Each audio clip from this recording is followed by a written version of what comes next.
Y en esta reunión de varones, el Señor puso este título: un linaje, 2 reyes y 2 destinos. ¿Cuántos linajes? 1. 2 reyes y 2 destinos.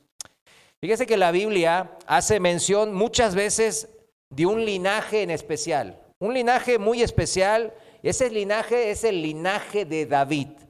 Si escuchó, ¿verdad? Cuando lee la Biblia se encuentra con ¿qué linaje de David? ¿Qué linaje de David?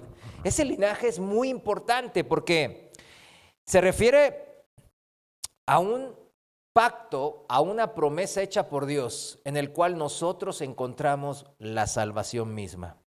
Fíjese, vamos a entender qué es linaje. Linaje se refiere a la ascendencia o descendencia de una familia o grupo, especialmente en un contexto de nobleza. O sea, la nobleza es la que le interesa de dónde vine, a dónde va mi gente, mi descendencia, etcétera, ¿no? Es la serie, linaje, es la serie de antepasados y descendientes que forman una línea familiar continua. O sea, mi abuelito, mi tatarabuelo, mi bisabuelo, mi abuelo, mi papá, yo, mi hijo, mi nieto, mi bisnieto, mi tataranieto, así va, ¿verdad? Esa línea es el linaje que a menudo es estudiada a través del árbol genealógico. Recuerde el árbol genealógico de Jesús, ¿verdad? Acuérdese de eso. El linaje de David, ese que tanto leímos en la Biblia, es importante porque tiene que ver con el pacto davídico. ¿Sí conoce el pacto davídico? Vamos a ir a 2 de Samuel, capítulo 7, versículo desde el 11 al 17. Ahí está el pacto davídico, el que hace Dios con David. 2 de Samuel 7, 11, lo voy a leer en la Reina Valera desde el medio del 11, dice: y a ti te daré descanso de todos tus enemigos, le dice Dios a David. Asimismo, Jehová te hace saber que Él te hará casa. Y cuando tus días sean cumplidos y duermas con tus padres, yo levantaré después de ti a uno de tu linaje, el cual procederá de tus entrañas, y afirmaré su reino.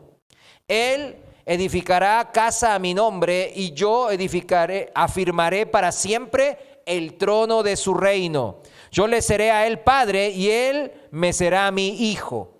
Y si él hiciere mal, yo le castigaré con varas de hombres y con azotes de hijos de hombres. Pero mi misericordia no se apartará de él como lo aparté de Saúl, el cual quité de delante de ti. Y será afirmada tu casa y tu reino para siempre delante de tu rostro, y tu trono será estable eternamente. Conforme a todas estas palabras y conforme a toda esta visión, así habló Natán a David, el rey David. Amén. Si se fijan, aquí vemos 2 profecías cumplirse, ¿verdad? Una profecía en la carne que está hablando de ¿quién? Del rey que le siguió a David. ¿Quién es? Su hijo Salomón, ¿verdad? Él le construyó el templo de Dios, casa a Dios, ahí en Jerusalén, el primer templo, le dicen los judíos. Pero también está ahí mezclado en este pasaje la profecía davídica del Mesías, del linaje de David, ¿verdad? Y que dice que es un trono que afirmaré para siempre. Y la casa y el reino de David para siempre estará estable eternamente, dice la palabra. Eso no habla porque Salomón, ¿qué pasó? Pues se murió. O sea, la promesa en la carne se cumplió, sí. Pero esa promesa duró mucho, no, pues se murió con Salomón, ¿verdad? Pero hay una promesa eternal, que es lo que nos interesa a nosotros. De ahí la importancia del linaje de David, que es crucial en las Escrituras, porque Mesías, el Cristo, el Mesías es en hebreo y Cristo en griego, debía de ser de esta línea, de este linaje. ¿De quién? Del de David. El reino, mis hermanos, el reino de Israel se dividió. Usted conoce la historia, ¿no? Después de Salomón, el hijo de Salomón, nieto de David, Roboam, tras el reinado de su padre Salomón, por la desobediencia que comenzó con Salomón, que desvió gran parte de su vida de los mandatos de Dios. Y fue un muy mal ejemplo para su hijo Robam, seguramente, ¿no? Su sucesor al trono. Bueno, ¿se acuerdan que Robam dijo, mi dedo meñique es más grueso que los lomos de mi padre? Bueno, ¿cuál fue el peor error de Roboam? El orgullo, la soberbia. Entonces, se dividió el reino tras el reinado de Salomón, pero a pesar de ello, Dios mantuvo la promesa que le hizo a su siervo David, permitiendo que el trono del reino de Judá continuara en el linaje de David, por amor a él. Eso está en Primera Reyes, si me acompaña, capítulo 11, y yo lo voy a leer del versículo 9 al 13, en la Reina Valera. Fíjese, dice así, y aquí vamos a ver por qué la carne no ayuda y no dura. Dice, y se enojó Jehová contra Salomón, por cuanto su corazón se había apartado de Jehová Dios de Israel, que se le había aparecido 2 veces. Usted sabe que a Salomón Dios se le apareció 2 veces. Y aún así, Salomón se desvió. Chequen bien eso, ¿eh? El hombre más sabio del mundo se desvió a pesar de que Dios se le presentó en persona 2 veces. Versículo 10. Y le había mandado acerca de esto, o sea, de no apartar su corazón a otros dioses, que no siguiese a dioses ajenos, mas él, Salomón, no guardó lo que le mandó Jehová. Y dijo Jehová a Salomón, por cuanto ha habido esto en ti, o sea, idolatría, y no has guardado mi pacto y mis estatutos que yo te mandé, romperé de ti el reino y lo entregaré a tu siervo. Sin embargo, no lo haré en tus días por amor a David tu padre. Lo romperé de la mano de tu hijo, o sea, Roboam. Pero no romperé todo el reino, sino que daré una tribu a tu hijo por amor a David mi siervo y por amor a Jerusalén, a cual yo he elegido.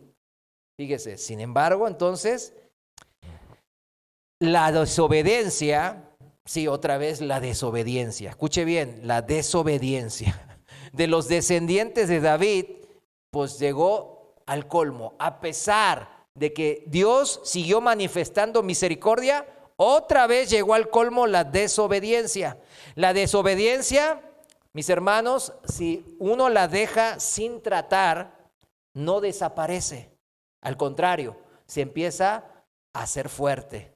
¿Sí entiende? Es como al hijo que no disciplina a uno, empieza a ser desordenado y hace lo que quiere, y que ese hacer lo que quiere, de repente se ordena, ¿verdad que no? No, no se ordena, sino que se hace más desordenado.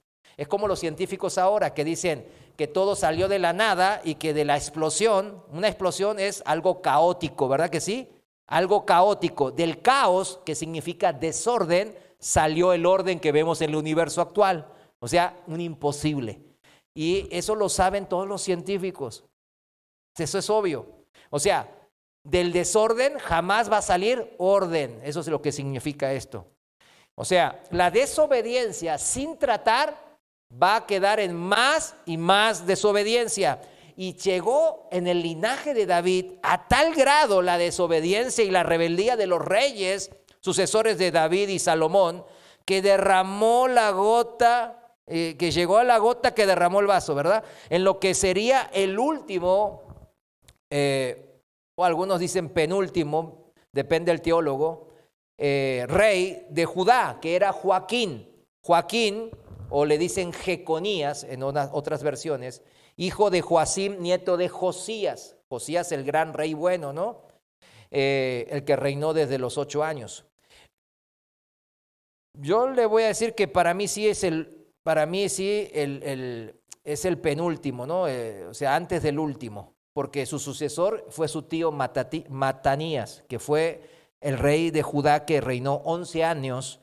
Pero ¿saben por qué algunos teólogos dicen que ese rey no aplica? Porque ese rey lo designó, ¿quién? Pues Nabucodonosor, el rey de Babilonia, ¿verdad? Pero yo digo, pues es del linaje de David, ¿verdad? Era el tío de Joaquín, ¿verdad? Así que pues para mí sí aplica. Bueno, aparte de eso, ¿no? Que los teólogos se meten en debates, les digo que mucho así. Nosotros tenemos que aprender lo que nos sirve para nuestra vida cotidiana y nuestra familia. Al final, bueno, llegó al colmo las desobediencias de Joaquín y Dios pronunció una maldición. Escuche bien esta maldición que va para el rey Joaquín de Judá, del linaje de David. Jeremías 22:30 en la Reina Valera. Jeremías 22:30 en la Reina Valera dice así: así ha dicho Jehová, escribid lo que sucederá a este hombre privado de descendencia, hombre a quien nada próspero sucederá en todos los días de su vida, porque ninguno de su descendencia logrará sentarse sobre el trono de David ni reinar sobre Judá. ¿Vieron? Qué fea maldición que le cayó, ¿verdad? Aunque no se registra, fíjese bien, Joaquín fue el rey, uno de los reyes, en este caso, nieto de Josías, que fue deportado ¿a dónde? A Babilonia. De ahí no se registra que Joaquín, registros bíblicos no hay, que se arrepintió Joaquín allá en Babilonia, como sí lo hizo uno de sus ascendentes, el rey Manasés. El relato bíblico nos indica que Dios mostró simplemente misericordia hacia él muchos años después. Tras 37 años en prisión, fíjese bien, Joaquín estuvo en prisión en Babilonia, desterrado, 37 años. Y el rey Evil-Merodach, sucesor de Nabucodonosor, el rey de Babilonia, lo liberó. Le cambió sus vestidos de prisionero, le puso buenos vestidos, o sea, vestiduras, estoy hablando, no es que él se hizo trans, ¿verdad? Es que ahora todo está así, ¿verdad? El mundo ahora, entonces tengo que aclararlo, ¿verdad? Les puso buenas vestiduras, reales, y lo invitó a comer todos los días a la comida del rey. O sea, eso está en Reyes 2:25, versículos 27 al 30, para el que anota. Bueno, ¿este acto qué fue? Fue la gracia de Dios, la misericordia de Dios que iba a proseguir. ¿Qué cosa iba a proseguir? El plan divino de salvación, el pacto davídico. El linaje de David tenía que seguir, ¿verdad? Como sea. Jesús, entonces, que es el Mesías, cumple la promesa de Dios cuando viene a esta tierra, ¿verdad? Como hombre. Él es el verdadero Mesías. Y fíjense bien, según Mateo capítulo 1, Jesús es descendiente, o sea, del linaje de David por línea legal a través de José, su papá, su padre adoptivo. Todos sabemos que María concibió ¿cómo? En forma milagrosa del Espíritu Santo, dice la palabra. José no fue su padre biológico, estamos entendiendo eso, ¿no? Pero al fin y al cabo, ante los hombres, José, el carpintero, era su padre. ¿Sí lo entiende? Aunque no sea biológico. Entonces, en Mateo 1 aparece todo el linaje o el árbol genealógico de Jesús. ¿A través de dónde? A través de su padre adoptivo José, que era de la tribu ¿de qué? De Judá, del linaje de David. O sea, legalmente a través de su padre adoptivo, él era el Mesías tenía que ser del linaje ¿de quién? De David. En Mateo 1:12 dice, después de la deportación a Babilonia, Jeconías, que es Joaquín, al que yo le digo que después de 37 años el rey de Babilonia, Evil-Merodach lo liberó, engendró a Salatiel. ¿Se acuerdan? Que dijo Jeremías 22:30, no vas a tener descendencia. Pero Dios dijo, mira, dio misericordia después de 37 años, tuvo a Salatiel y Salatiel tuvo a Zorobabel, dice Mateo 1:12, perdón.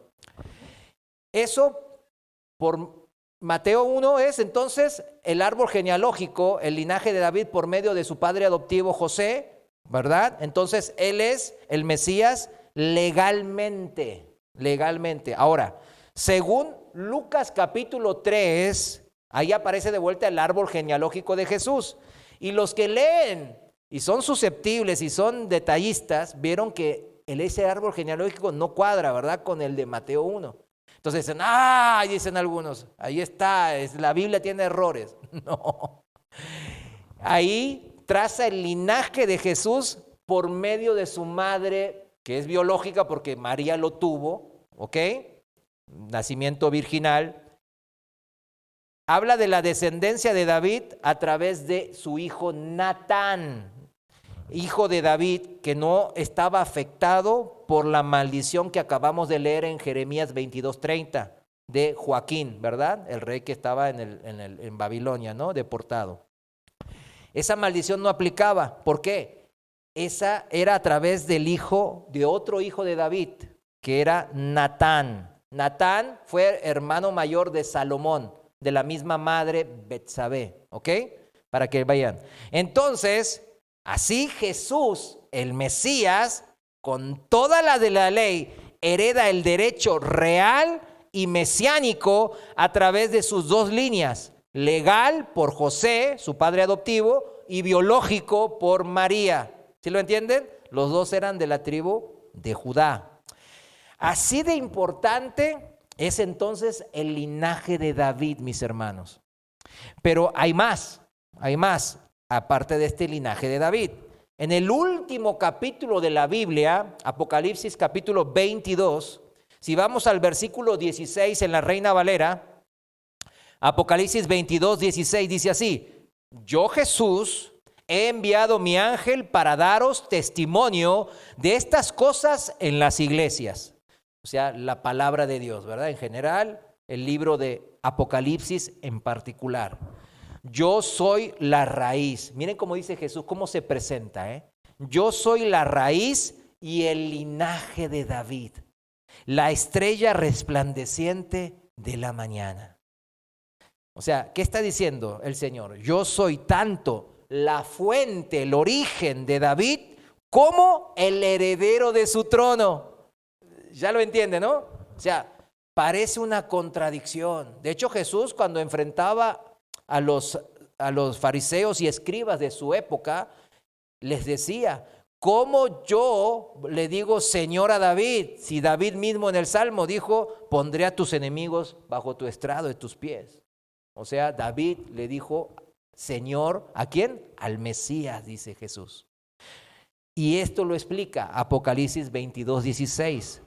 Yo soy tanto la fuente, el origen de David, como el heredero de su trono, confirmando que Jesús es tanto el origen como el cumplimiento de la promesa divina. ¿Me van siguiendo? Es importante. Lo puede revisar después en el audio, porque yo entiendo que son temas de teología, vamos a ponerlo así un poquito más profundos, pero es importante que lo entienda, este tema del linaje y el linaje de David. Dios mismo hizo el pacto davídico, donde un descendiente del linaje de David se sentará para siempre en el trono de Israel y de Jerusalén. Ya lo leímos, ¿no? El pacto davídico en 2 Samuel capítulo 7, ¿verdad? Ese descendiente es también el origen, dice, la fuente del linaje de David, porque es el Dios creador. O sea, Jesús era Dios. Esta es otra manera de comprobar a la gente que dice que Jesús no solo era un profeta o un hombre, pues que no. Jesús mismo en Apocalipsis 22, 16 está diciendo que él era el origen también, o sea, del linaje de David, o sea, él era el creador, el Dios creador. Por eso el pacto davídico no se iba a revocar, no se iba a cancelar, aún a pesar de las constantes faltas y rebeldías de los descendientes de David, del linaje de David. El cumplimiento, aquí lo que importa es esto, escuche bien, el cumplimiento de este pacto davídico, así como el de Abraham, ¿de quién es? El cumplimiento lo hace el Señor. Cristo es el cumplimiento, la raíz y el linaje de David. Qué hermoso, ¿verdad? ¿No? Saber que es Dios mismo el que cumple el pacto.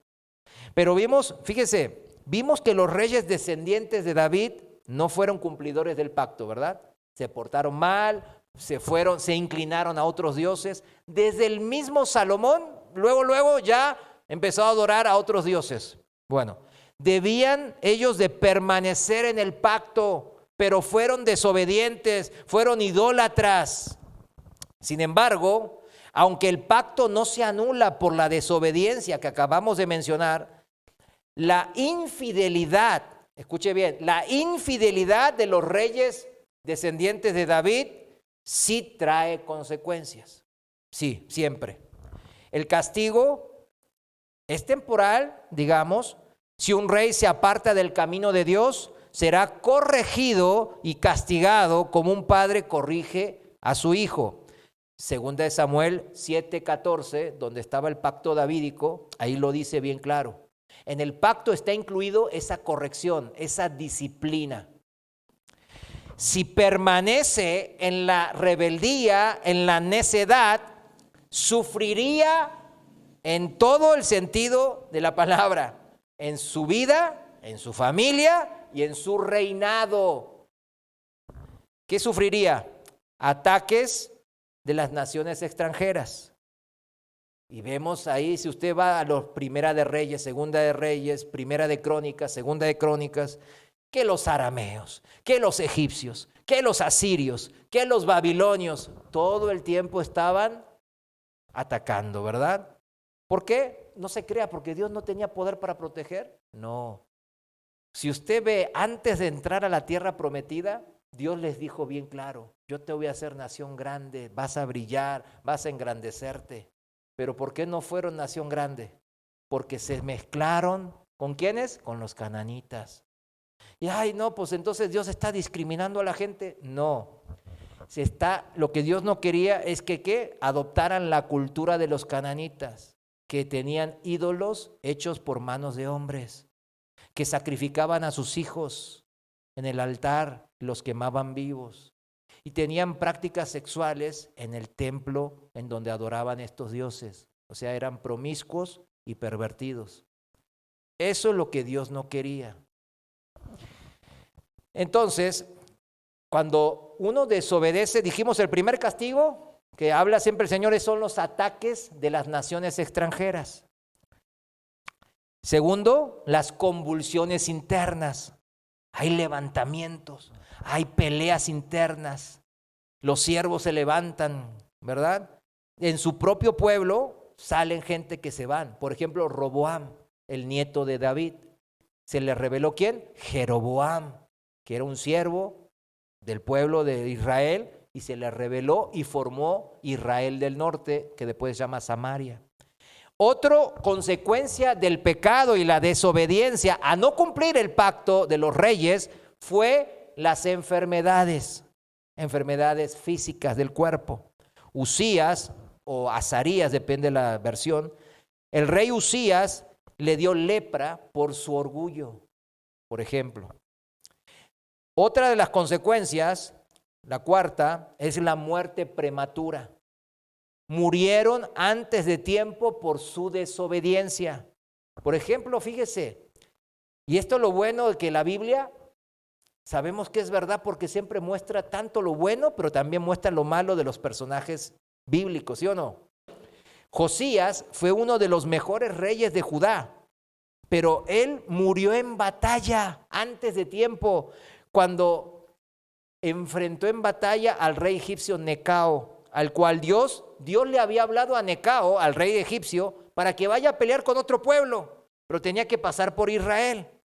Y salió Josías y dijo, no, pues yo lo voy a presentar. Pero le dijeron, no, Jehová habló con el rey Necao de Egipto para que vaya a pelear con los de allá. No, igual no va a pasar por aquí no pasa y me los enfrento. ¿Y qué pasó? Murió antes de tiempo. Un rey que se considera de los mejores reyes del reino de Judá, Josías.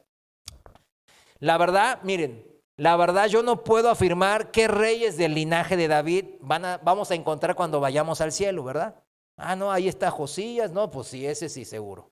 Pero yo qué sé si va a estar muchos otros que fueron malos reyes, ¿verdad? Yo no sé, solo Dios sabe. Pero sí veo la misericordia de Dios en todos los casos del linaje de David, todos. Dios tuvo paciencia una y otra vez con ellos, enviando ¿a quiénes? A los profetas, a los que hablan la palabra de Dios, a que se arrepintiesen. Y los disciplinó, como bien dice el pacto davídico en 2 Samuel 7:14, los disciplinó como un padre ama a su hijo. Pero estos sí fueron bien necios y orgullosos, varios de ellos, la mayoría. Incluso reyes que se consideran, vamos a decir entre comillas, buenos, que fueron los pocos, ellos también fueron desobedientes a la voluntad de Dios. Les puedo dar, por falta de tiempo no lo doy, pero todos tienen varios casos. Varios. Y fíjese que, miren, así como comentario aparte, de los reyes de Israel, de Samaria, adivine cuántos reyes buenos hubo. Ninguno. Desde Jeroboam, que se le reveló al nieto de David, Roboam, y Jeroboam, hijo de Nabat. Si usted lee la Biblia, Jeroboam, hijo de Nabat, lo van a mencionar muchas veces. ¿Por qué? Te rebelaste como Jeroboam, hijo de Nabat. Eso lo dice por toda la Biblia. Ahora, desde él hasta el último rey de Samaria o de Israel del norte, el rey Oseas, todos fueron malos. Todos fueron rebeldes. Ahora, de los descendientes del linaje de David, después de Salomón, hubo 20 reyes. 20 reyes. De esos, solamente 6 vamos a tildarlos de buenos. De reyes que hicieron justicia y más o menos hicieron la voluntad de Dios. 6 de 20 en el reino de Judá. Nomás se lo digo como estadística, ¿no? Pero volviendo al tema, todos los demás fueron malos.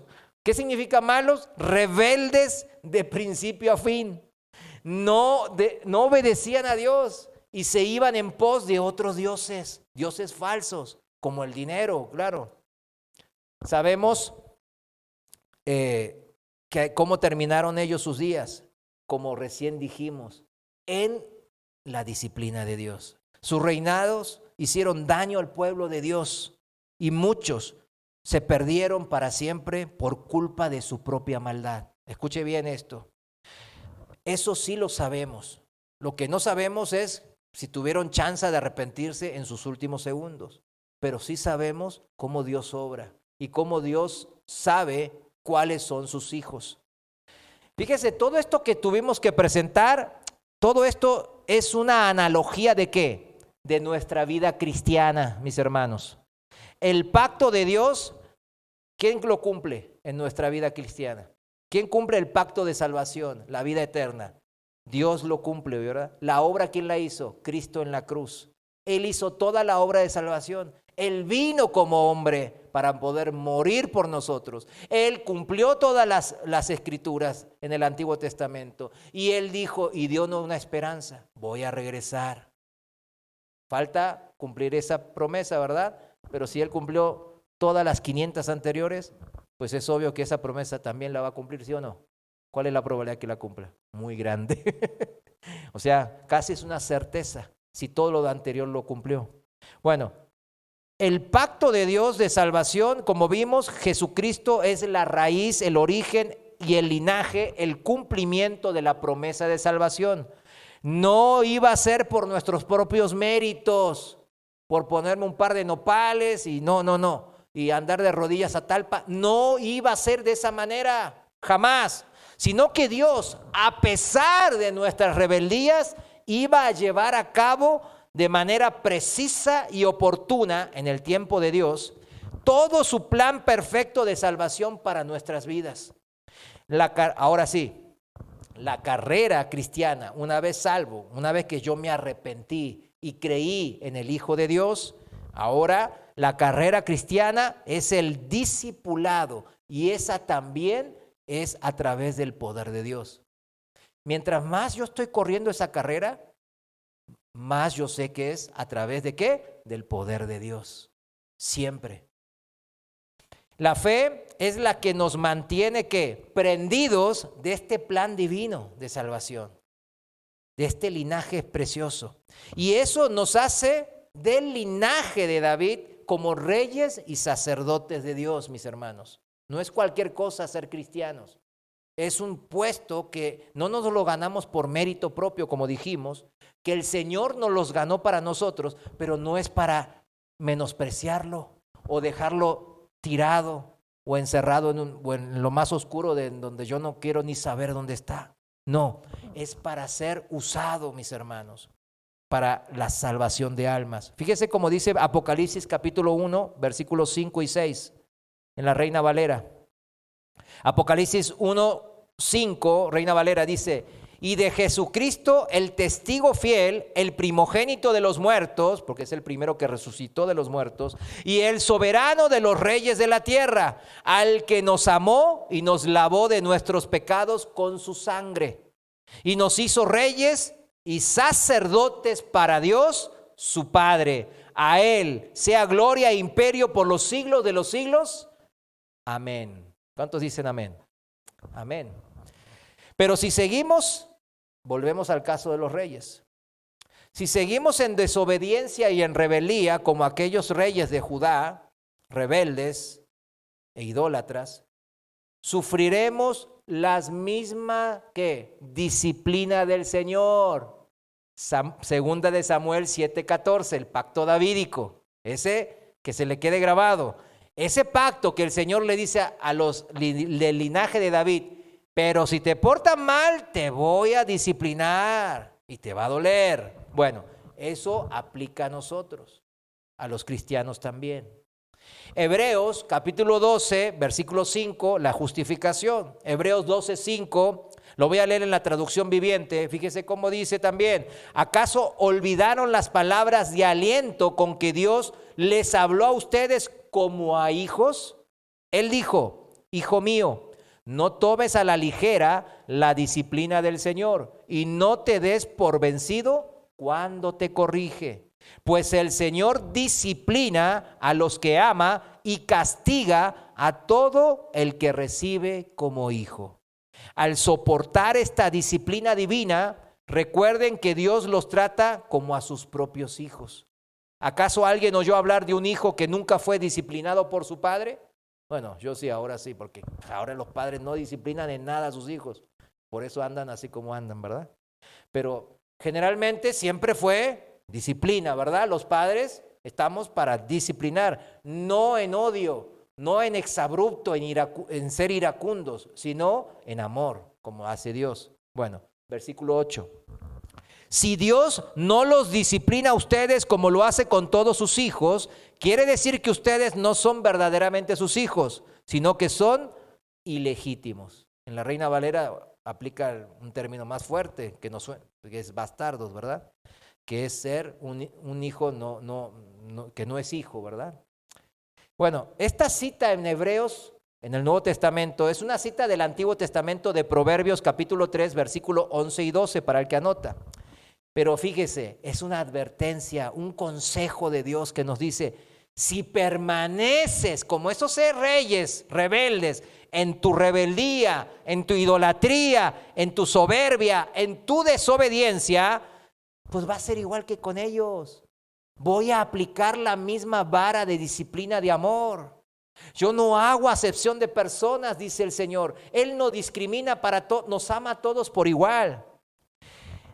Si yo, como cristiano estoy hablando, permanezco en mi necedad, sufriré en mi reinado. Y mi reinado significa en mi vida como varón, como cabeza de familia.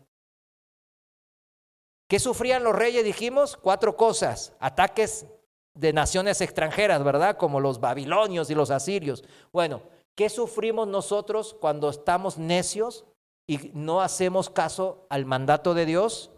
¿Qué hacemos? Sufrimos ataques en la vida, exteriores, ¿verdad? En esta vida. Pues perdemos el trabajo, un jefe nos odia, el compañero de trabajo nos mintió al jefe y nos hicieron ahí algo malo. El negocio empieza a quebrar por lo que los clientes no sé qué. La competencia dijo que vendía cosas contaminadas, cosas como esa. Hubo un mal manejo de los empleados. El vecino me agredió, ¿verdad? En la calle alguien me chocó a propósito, yo qué sé, me quisieron robar en el banco. Cuando hablamos de convulsiones internas, ¿se acuerdan los reyes? Se portaban mal y empezaban a haber convulsiones internas. Se les revelaba a los siervos. ¿Qué pasa con nosotros? Empieza a ver cuando permanecemos constantemente fuera del mandato de Dios, de la obediencia, ahí empieza a haber un desorden interno. Mi alma no está en paz. El pecado, usted sabe que produce culpa, ¿verdad? Y la culpa produce que uno empiece a alejarse de la luz. Eso está en Juan capítulo 3, ¿verdad? Uno no quiere acercarse a la verdad, no quiere acercarse a la justicia, no quiere acercarse a la luz que es Cristo, porque pues tiene cola que le pisen. No, ando viendo esto, ando haciendo lo otro, ando transando aquí, tengo un amante y no sé qué, y no voy a la iglesia, el hermano siempre anda diciendo que, ay no, que la esposa y no, mejor no voy, mejor no me congrego, como si fuese que así arregló el problema. ¿Se da cuenta? No, hizo lo que dice en el Evangelio en Juan capítulo 3. La gente no se acerca a la luz, no porque dice, eso es mentira, sino porque tiene cola que le pisen, dice. Tiene pecados que no quiere, que les gusta más que el amor de Dios. Ese es un tema. Y eso produce desorden en mi interior, culpa y amargura y depresión, pero no se queda ahí. Eso se expande. ¿En quiénes? En los que más nos conocen, en los que más cerca están de nosotros. La esposa es la primera que se va a dar cuenta. Y la esposa, y va a haber problemas con la esposa. Y van a empezar los problemas. Los hijos empezarán a rebelarse. Se descarriarán en vicios. Eso se llama golpe de estado familiar, ¿verdad? Es lo mismo que a los reyes de Judá. ¿Qué dijimos también que les tocó a los reyes de Judá? Desobedientes y necios, como a Usías, que le dio lepra por su orgullo. Enfermedades, ¿verdad? La enfermedad, Dios también la usa como método de disciplina, mis hermanos. No digo que siempre, pero la utiliza. Toda enfermedad del alma muchas veces también se traduce ¿en qué? En enfermedad física con el tiempo. Por eso dicen, ya eso es un hecho, porque los doctores mismos afirman que el estrés es una de las principales causas ¿de qué? Del cáncer. O sea, uno siempre anda, ¿cómo le dice la Biblia? Afanado, que significa estresado. Constantemente anda en estresado. Y dicen los doctores que eso provoca que mis defensas estén constantemente bajas. Que constantemente yo no tenga los recursos y las defensas para luchar, y el cuerpo se va deteriorando y me empieza a dar cáncer en un órgano, en el otro, porque vivo afanado, estresado. Esas son las enfermedades que Dios dice, al que se aleja de mí. Y la última dijimos que les tocó muerte prematura, ¿recuerdan? Como a Josías, ¿no? Que fue a batallar con el rey egipcio y se murió, un rey bueno. Morir antes de tiempo, rey significa prematuro, ¿verdad? Muerte prematura. A veces el Señor se lleva a su gente antes del tiempo que desea. ¿Por qué? Porque si no, este cristiano, este hijo, pues se me pierde totalmente. Y van en camino de destrucción. Entonces el Señor manda gente, y cuando uno dice ya pues no entiende, pues mejor me lo llevo antes de que siga haciendo desastres. Pero también cuidemos de prejuzgar, ¿verdad? Si un hermano se enferma, usted, no, este hermano debe andar conmigo. No se trata de eso. Estamos viendo cómo Dios, según la palabra de Dios, obró con los reyes de Judá, y la analogía con nosotros, los cristianos, que somos también reyes y sacerdotes, como leímos en Apocalipsis 22, ¿verdad? Así que, pues, Dios disciplina, hace ajuste de tuercas en nuestras vidas de esa manera. Esas son las maneras de ajustarnos. Si no nos ajustaría de esta manera, pues ni en cuenta, ¿verdad? Seguiríamos en la maldad.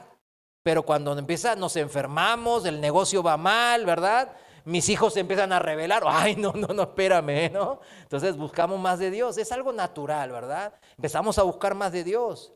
Pero no significa que prejuzguemos al que se enferma o al que se muere de repente. Bueno, aquí teníamos al hermano que todos amamos, ¿se acuerdan? Al hermano Héctor, ¿verdad? Lo amamos mucho, él era un siervo de Dios, estaba bien firme en el Señor. Pero el Señor se lo llevó, pero ni siquiera se le llevó antes porque tenía edad, ¿verdad? Ya iba a cumplir 80, ¿verdad? Cuando falleció. Pero se fija, no es que, ay, el Señor, no, pues él estaba bien con el Señor, estaba firme. Tan es así cuando sus familiares vinieron, ¿qué dijeron que siempre les decía? Filipenses 1:21, el morir es ganancia, ¿verdad? Eso es lo que él siempre les decía a sus familiares. Y les quedó bien grabado porque se sabían un pasaje bíblico los hijos que nunca leían la Biblia. Fíjese, a tal grado. Pero bueno, volviendo al tema. Un caso de un rey malo en Judá fue Manasés, al que dicen que partió a la mitad, no sé si a la mitad así o a la mitad así, al profeta Isaías. Este rey fue tremendo, fue tremendo. Pero en su vejez, cuando él estaba deportado en Babilonia, él se arrepintió. ¿Y Dios qué hizo? Pues lo bendijo, lo liberó de esa cárcel en Babilonia y lo puso de vuelta como rey. Y en sus últimos años, él estuvo haciendo justicia al pueblo y viviendo una vida recta delante de Dios. Claro, pero lo bailado, ¿quién se lo quita, no? No, hombre, destruyó muchas vidas. Pero fíjese, su reinado fue el más largo de todos los del linaje de David. Él reinó 55 años. Y la mayoría de ellos, póngale 50 años, de 55 casi, él hizo desastre y medio. Mató profetas, destruyó, amplió los templos de los Baales y las Astarots, por todo ese tipo de cosas. Bueno, vemos ese caso y decimos, híjole, ¿qué nos queda a nosotros? Pues ser malos toda la vida como Manasés y arrepentirnos en nuestra vejez, ¿verdad? No. Nos queda dos caminos a elegir hoy, no en nuestra vejez. Hoy, ahora. Cada camino va a llevar a un destino totalmente diferente, totalmente. Y con eso es el título de hoy. Hay dos reyes que nos muestran cómo fue cada uno de estos caminos. Con su vida y sus decisiones, estos dos reyes de Judá, del linaje de David, muestran estos dos caminos totalmente opuestos. Y ahora sí, solamente le voy a leer los pasajes bíblicos, casi como lectura, más Biblia y menos palabras mías, ¿no? Ya como ejemplos para que se entienda. El primer rey es el rey Ezequías. Y el segundo rey es el rey Sedequías. Son nombres parecidos, suenan parecidos, ¿no? Sedequías, de hecho, fue el último rey de Israel. De Judá, perdón. El primer rey, ¿quién era? Ezequías. El segundo, Sedequías. No les voy a decir quién fue el bueno y quién fue el malo. A ver si se dan cuenta. Pero, Segunda de Reyes, capítulo 18, versículo 28. Vamos a leer ahí. Rey Ezequías, el primer rey. Ustedes escuchen y analicen y digan, este es el mero bueno, no, este es el malo. Segunda de Reyes 18, 28, lo voy a leer en la traducción viviente y dice así la palabra de Dios. Después el jefe del Estado Mayor se puso de pie y le gritó en hebreo a la gente que estaba sobre la muralla. Contexto.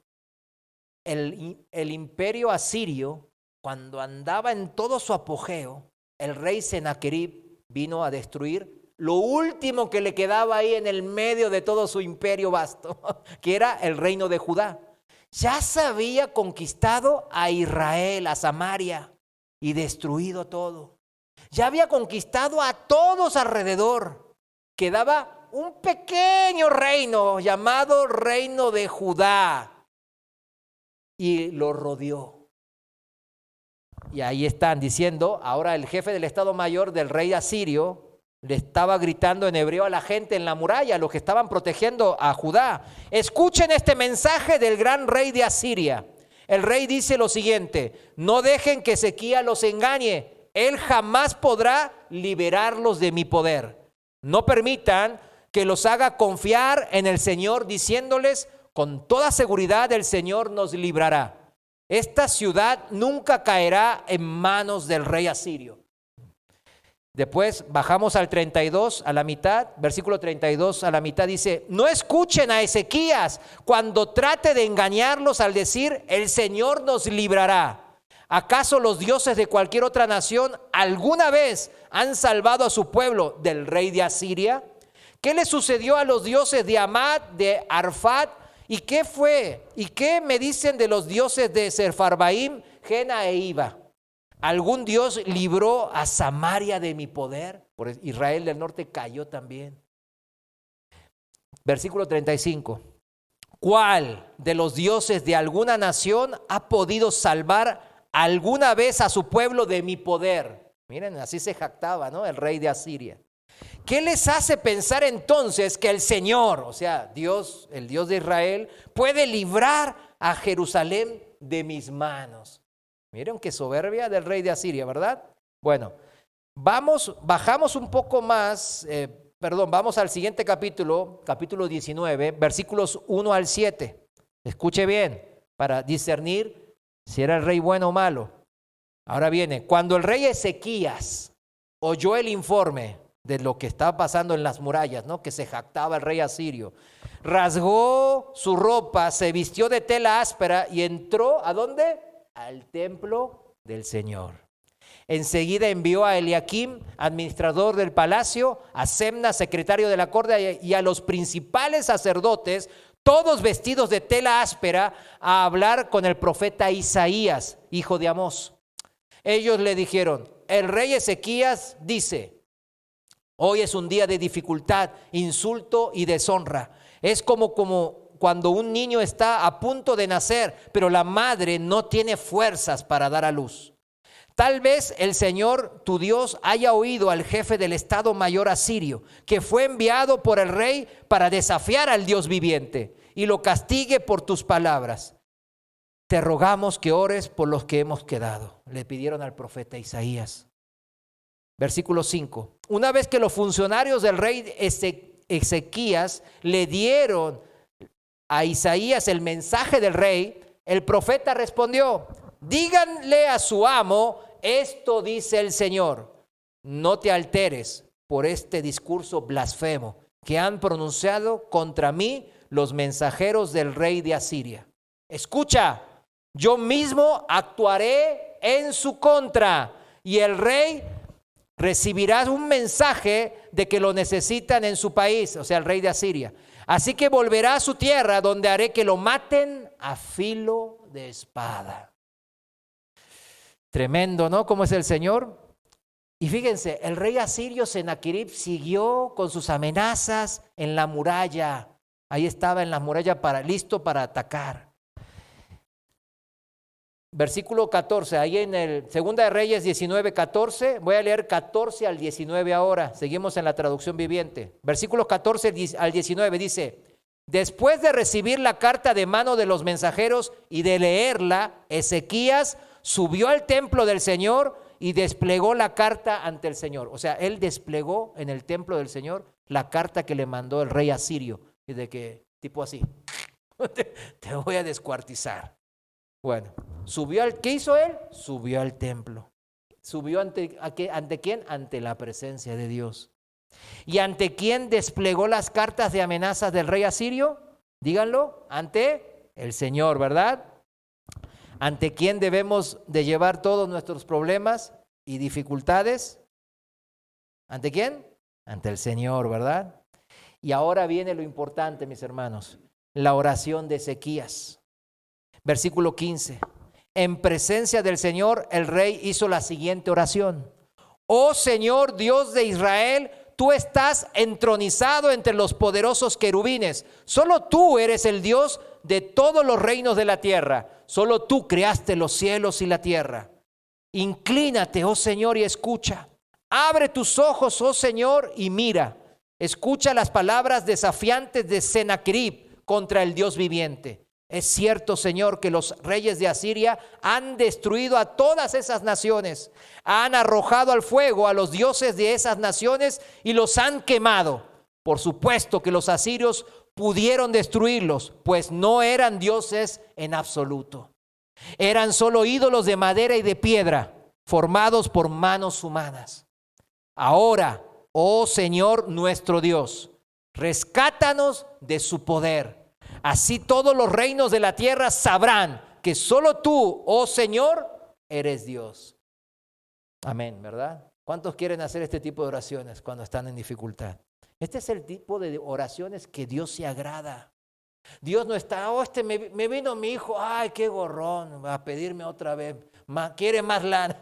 Dios no está, Dios está, a ver, hijo, ¿qué quieres? ¿Qué necesitas? Él sabe todas nuestras aflicciones y problemas. Y Él está esperando que lo busquemos primero ¿a quién? A Él. ¿Pero qué hacemos? Buscamos en otros lados, en otros dioses. Ah, no, yo no soy idólatra. Pero cuando usted no consulta a Dios y no ora, como lo hizo el rey Ezequías, y dice, no, pues ya en mi cuenta tengo dinero, esto lo resuelvo con dinero.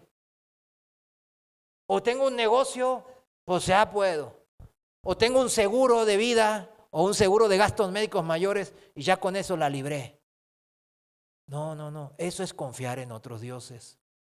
Eso es, ¿por qué son dioses? Porque pongo en el lugar que le corresponde a Dios otras cosas. ¿Sí me entiende? Ese lugar le corresponde a Dios porque Dios es el que va a solucionar ese problema. Claro, puede ser a través del seguro, a través de la cuenta bancaria. Él utiliza herramientas, pero nosotros hacemos de esas herramientas, ¿qué? Dioses. Cuidado con eso. La respuesta de Dios fue contundente contra el rey asirio. Miren cómo le dijo Dios al rey asirio, ahí en el mismo capítulo, en el versículo 32. Y esto dice el Señor acerca del rey de Asiria. Sus ejércitos no entrarán en Jerusalén, ni siquiera lanzarán una sola flecha contra él. Miren, el ejército de Asiria era el ejército más poderoso del mundo en esa época. Eran miles con millones de flechas, ¿verdad? Para tirar. Ahí estaban. Y acá el Señor dice, ni una van a tirar, dijo el Señor. No marcharán fuera de sus puertas con sus escudos, ni levantarán terraplenes contra sus murallas.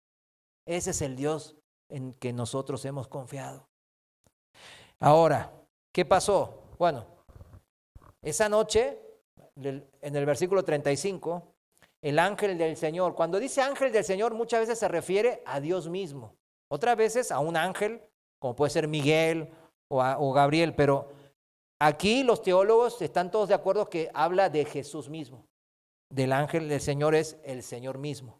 Esa noche el ángel del Señor fue al campamento asirio y mató a 185,000 soldados. Él mismo los mató. Cuando los asirios que sobrevivieron se despertaron a la mañana, encontraron cadáveres por todas partes. Entonces Sennacherib, rey de Asiria, ¿qué hizo? Levantó campamento y regresó a su propia tierra, volvió a Nínive, la capital del reino, y ahí se quedó asustado. Se quedó asustadísimo. Imagínese usted eso. Al poco tiempo lo asesinaron sus propios hijos, a Sennacherib, al rey más poderoso de su época. Ahora, ¿qué hizo Ezequías, el primer rey que estamos viendo? ¿Qué hizo? Se humilló ante el trono de la gracia de Dios. Rey número 2, analícelo. No me diga ahora quién es el bueno y el malo, ahorita lo preguntamos. Rey número 2, rey Sedequías. Vayamos a Jeremías capítulo 21, versículos 1 al 8. Seguimos en la traducción viviente. Jeremías 21:1 dice así: el Señor habló por medio de Jeremías cuando el rey Sedequías envió a Pasur, hijo de Malquías, y al sacerdote Sofonías, hijo de Maaseías, para hablar con el profeta. Le suplicaron: por favor, habla al Señor por nosotros y pídele que nos ayude. Así le dijo Sedequías a Jeremías ahora. El rey Nabucodonosor, o sea, el de Babilonia ahora, está atacando Judá. Quizás el Señor sea misericordioso y haga un poderoso milagro como lo ha hecho en el pasado. ¿A qué se referían? Seguramente se referían a lo que hizo en el reinado de ¿quién? De Ezequías contra los asirios. Tal vez obligue a Nabucodonosor a que retire sus ejércitos, como lo hizo Sennacherib. Sigamos leyendo. Versículo 3. Jeremías respondió: regresen al rey Sedequías y díganle: esto dice el Señor, Dios de Israel: haré que tus armas no sirvan contra el rey de Babilonia, ni contra los babilonios que te atacan fuera de tus murallas. Es más, traeré a tus enemigos al mismo corazón de la ciudad. Qué tremendo. ¿Checan? Lo opuesto a lo que dijo al rey Ezequías contra los asirios, que leímos recién en 2 Reyes 19:32. Totalmente opuesto. ¿Qué le había dicho al rey Ezequías? Que ni una sola flecha iban a tirar y que ninguno iba a entrar a la ciudad, cruzar las murallas, ni terraplenes iban a poner. ¿Y ahora qué está diciendo? Lo opuesto. Lo opuesto. Versículo 5. Yo mismo, fíjense, pelearé a favor o en contra. Contra ti, contra el rey de Judá, Sedequías, con mano fuerte y brazo poderoso, porque estoy muy enojado, me has puesto furioso.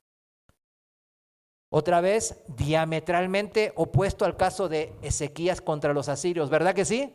Ahora, en vez del Señor, el ángel del Señor bajar y destruir al ejército asirio, ahora ¿qué iba a hacer? El Señor iba a luchar con el ejército babilonio contra el rey de Judá.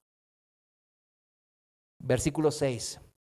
Enviaré una plaga terrible sobre esta ciudad y morirán tanto la gente como los animales.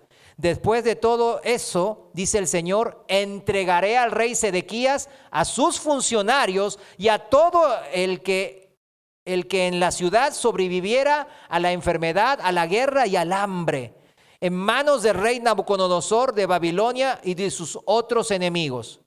Él los masacrará y no les mostrará misericordia, piedad o compasión. Dile a todo el pueblo, esto dice el Señor, elijan entre la vida y la muerte. Tremendo, ¿no? El Señor no se anda él es bien directo. Jeremías 21, si seguimos leyendo un poquito más abajo, versículos 11 al 14, dice así, 11, dile a la familia real de Judá, a Sedequías y su familia, escuchen el mensaje del Señor. Esto dice el Señor a la dinastía de David, hagan justicia cada mañana al pueblo que ustedes juzgan. Ayuden a los que han sufrido robos, rescátenlo de sus opresores. El Señor, ¿qué estaba haciendo aquí, mis hermanos? ¿Qué estaba haciendo? ¿Te voy a condenar sí o sí? No. A Joaquín lo sacó, ¿verdad?, del cautiverio después de 37 años. ¿Aquí qué estaba haciendo? Le estaba dando una oportunidad otra vez. Le estaba mostrando misericordia otra vez. Les estaba mostrando el camino que debían de seguir de vida y no de muerte. Una vez más. ¿Y cómo era? Es sencillo. Hagan justicia. Vivan la justicia de Dios en sus vidas. Ayuden a los necesitados. Rescaten a los oprimidos. De lo contrario, seguimos leyendo el versículo 12. Mi enojo arderá como fuego insaciable debido a ¿qué cosa? A todos sus pecados. Ahí está la causa, el pecado. Por eso estos días estuve predicando mucho del pecado, mis hermanos, porque es algo que el Señor me está poniendo constantemente estos días para que hable en frente de la congregación de los santos. ¿Es debido a qué? Al pecado, no que a nosotros, sino al pecado que cometemos una y otra vez, a pesar de la misericordia de Dios y a pesar de las advertencias y consejos de Él. Y dice en el versículo 13, yo pelearé personalmente contra el pueblo de Jerusalén, esa poderosa fortaleza, contra el pueblo que se jacta. Nadie puede tocarnos aquí, nadie puede entrar aquí. Y yo mismo los castigaré por ser tan pecadores, dice el Señor. Prenderé fuego a sus bosques y ese fuego incendiará todo a su alrededor. ¿Por qué serán castigados? Una vez más, dígalo. ¿Por qué? Por sus pecados. Es el tema principal, mis hermanos. No se puede decir que soy hijo de Dios, que soy del linaje de David, que soy descendiente de Abraham por medio de la fe y amén, y después vivir en pecado. Vivir como las personas del mundo. No se puede. Vayamos al siguiente capítulo, con este es el último pasaje. Y termino. Jeremías 22, el siguiente capítulo sería versículos 1 al 5. En la traducción viviente seguimos. Versículo 1 dice, esto me dijo el Señor, ve y habla directamente al rey de Judá. Dile, ¿Qué rey estamos hablando del segundo rey? Sedequías. Rey de Judá, tú que te sientas en el trono de David, escucha el mensaje del Señor. Deja que tus ayudantes y tu pueblo también escuchen. Esto dice el Señor: sean imparciales y justos. Hagan lo que es correcto. Ayuden a quienes han sufrido robos. Rescátenlos de sus opresores. O sea, hay que ponerse del lado del oprimido, del débil, del pobre. Y hay que ayudarle. Es actividad que Él quiere que hagamos. Hacer justicia significa no pensarlo, sino hacerlo. Dice así, por eso dice: abandonen sus malas acciones. No maltraten a los extranjeros. No me maltraten, mis hermanos, ni a los huérfanos, ni a las viudas. Dejen de matar al inocente. A ver, hasta aquí. ¿Cuál es el rey bueno, entre comillas, y cuál es el rey malo? Dígalo. Ezequías es el bueno, y Sedequías es el. La respuesta es obvia, ¿no? ¿Le resulta obvia? Claro que sí, ¿no? Pero en estos tiempos no es tan obvia, mis hermanos. Por eso lo dejé esta pregunta. ¿Por qué? Viendo la vida de muchos hermanos y especialmente los varones. No andan en la obediencia como se debe, como un rey bueno, y andan como reyes malos. Por eso no es tan obvia esta respuesta. Ya vimos los dos ejemplos bien claros, bien opuestos, ¿verdad? Y cómo Dios bendijo a Ezequías y cómo Dios maldijo y le fue en feria. ¿Sabe que a Sedequías, el último rey de Judá, sabe cómo le fue? ¿Sí conoce la historia de él? ¿Cómo le fue? Fue apresado por el rey de Babilonia, por Nabucodonosor. Antes de quitarle los ojos por medio del fuego, sus 10 hijos los mató, los decapitó enfrente de él. Y después le quitó los hijos. O sea, lo último que él pudo ver, ¿sabe qué fue? A sus hijos morir decapitados. Y después le quitó los ojos. Y se los llevó encadenado caminando hasta Babilonia. Miles de kilómetros de donde estaba. Y ahí murió. Eso es lo que le pasó a Sedequías, mis hermanos. ¿El Señor quiere que nos pase eso también? Claro que no. Por eso es importante entender cómo funcionan las leyes espirituales de Dios. Yo lo he dicho innumerables veces y usted lo sabe si se congrega regularmente. Las leyes de Dios se cumplen ¿cuándo? Siempre. Las leyes naturales se cumplen ¿cuándo? Siempre. Las leyes naturales son un reflejo, un espejo de lo que son las leyes espirituales. Las leyes espirituales se cumplen siempre, mis hermanos. Lo que está en la Biblia siempre se cumple. Termino la enseñanza.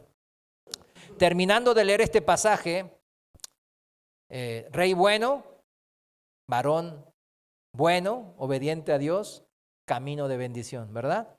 Fíjese cómo dice, terminando ahí, volviendo al pasaje en Jeremías, versículo 4. Si me obedecen, dice el Señor, siempre habrá un descendiente de David sentado en el trono aquí en Jerusalén. El rey entrará por las puertas del palacio en carros y a caballo, con su corte de ayudantes y súbditos. Rey malo, varón desobediente de Dios, camino de destrucción. Es el versículo 5, el que sigue. Dice así: sin embargo, si rehúsan prestar atención a esta advertencia, les juro por mi propio nombre, dice el Señor, que este palacio se convertirá en un montón de escombros. Y ese palacio habla de nuestras casas, como varón, que usted protege. No nos jactemos de que somos cristianos y ya con esa ya la hicimos. Sí, el Señor, hemos aprendido al principio que el Señor hizo toda la obra. Él se ganó la salvación nuestra.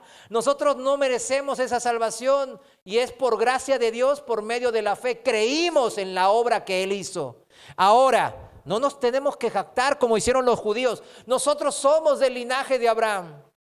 Pero la Biblia dice bien claro, nosotros los cristianos, aunque no somos judíos de sangre, somos del linaje de Abraham también. ¿Por medio de qué dice la Biblia? De la fe. El cristiano no se jacta, mis hermanos, no se ensoberbece, no se enorgullece, sino se humilla, como hizo ¿quién? Ezequías. Y oró a Dios humillado. hoy vimos que los del linaje de David, los reyes de Judá, tampoco fueron excepción a la palabra de Dios. Dios no hace excepción de personas. No, él es del linaje de David, él es un rey, él es sucesor, descendiente del mismo rey que yo tanto amo, David. Davidcito, mi querido, hermoso hijo. No. Para él aplica para todos para igual.